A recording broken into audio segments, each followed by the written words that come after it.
sinabi ni Senador Gringo Hunasan. Well, anong ating masasabi sa bagay na yan? Well, nung unang panahon kasi nagtago din ng nagtago si Gringo Hunasan habang siya tinutugis. Diba? Opo, attorney. So, ewan ko. Sa akin tingin yan ay paglabag sa batas sa obstruction of justice at maaring may problema tayo kung ating siseryosohin yan pong ganyang klase ng payo ni Senador Hunasan sa kanyang miss na si Senador Panfilo Lacson. Siguro, interviewin natin yung ibang mga mista, si General Martiliano, si Attorney Jess Paredes, yung mga ganon, ha? Okay? Salamat sa Diyos, sa ngalan ni Jesus. Tuloy-tuloy tayo. Consel Elmer Tavalla. Yes, sir. Diyan naman po sa'yo, attorney. Dumako tayo sa iba pang mga nagte-text kay Attorney Batas Mauricio. At alamin natin sa 0939-365-4257.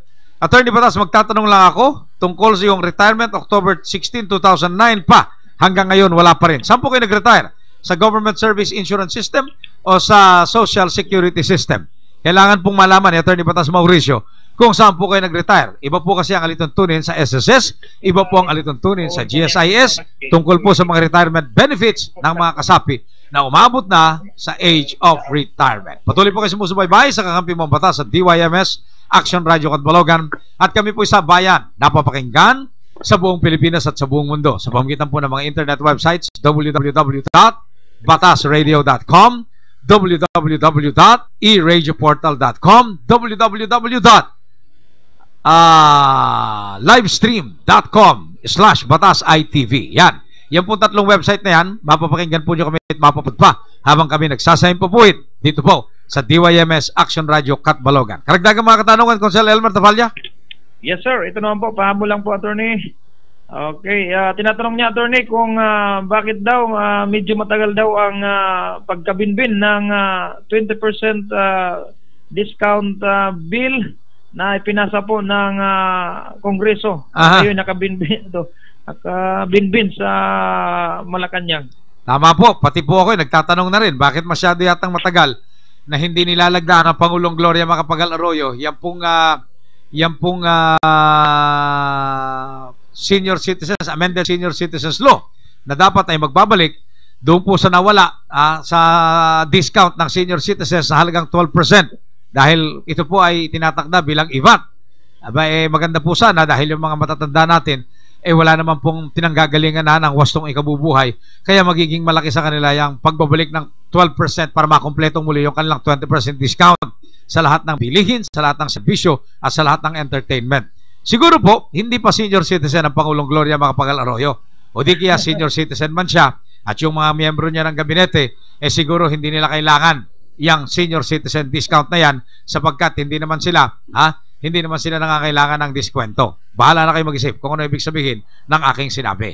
Alright, walang tayong oras, Consel Elmer Tavalla. Opo, attorney, kukulangin na po tayo. Dumako na tayo dito sa ating batas ng Diyos, Hebreo 3:7 ng Banal na Aklat sa Bagong Tipan. Ang sinasabi po ng Hebreo 3:7, gaya ng sinasabi ng Espiritu Santo, kung ngayon narinig mo ang tinig ng Diyos, yang iyong puso'y huwag mong patitigasin. Ibig sabihin, pag nakakarinig po kayo ng mga bahagi ng Biblia, dito po sa ating himpilan, dito po sa ating palatuntunan, kakampi mo ang batas, o di kaya kahit kung kanino man, basta't yan ay galing ng Biblia, yan po hindi ordinaryong mga salita ng Diyos lamang. Yan po ay palyaya, imbitasyon ng Diyos para kayo ng mga nakikinig ay magbalik loob na sa Panginoon, magbasa din ang kanyang Biblia at tuparin ang kanyang mga utos at tuntunin na nakasulat sa Biblia. Masyado na pong maraming sumpa ang sambayan ng Pilipino at ang bayang Pilipinas at ang tanging makakapagpaalis po yan ay ang pagsunod natin sa mga utos at tuntunin ng Diyos. Kaya sinasabi ng Hebreo 3:7, gaya ng sinasabi ng Espiritu Santo, kung ngayon ay narinig mo tinig ng Diyos, yang iyong puso'y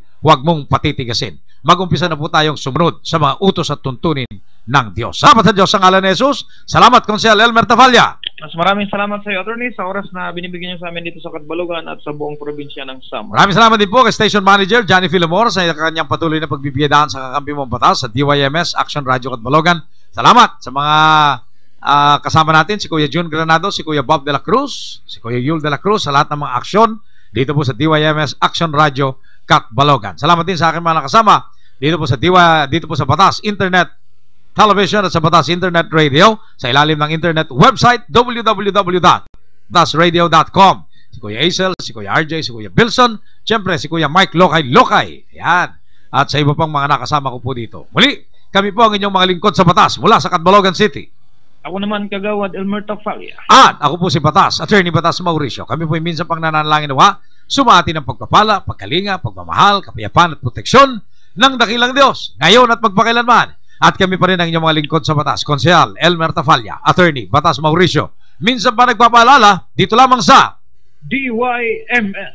Action Radio, Catbalogan. Kakampi mo. Ang Batas. Mauping auto. Okay, Attorney. Damo salamat. Salamat. Kaban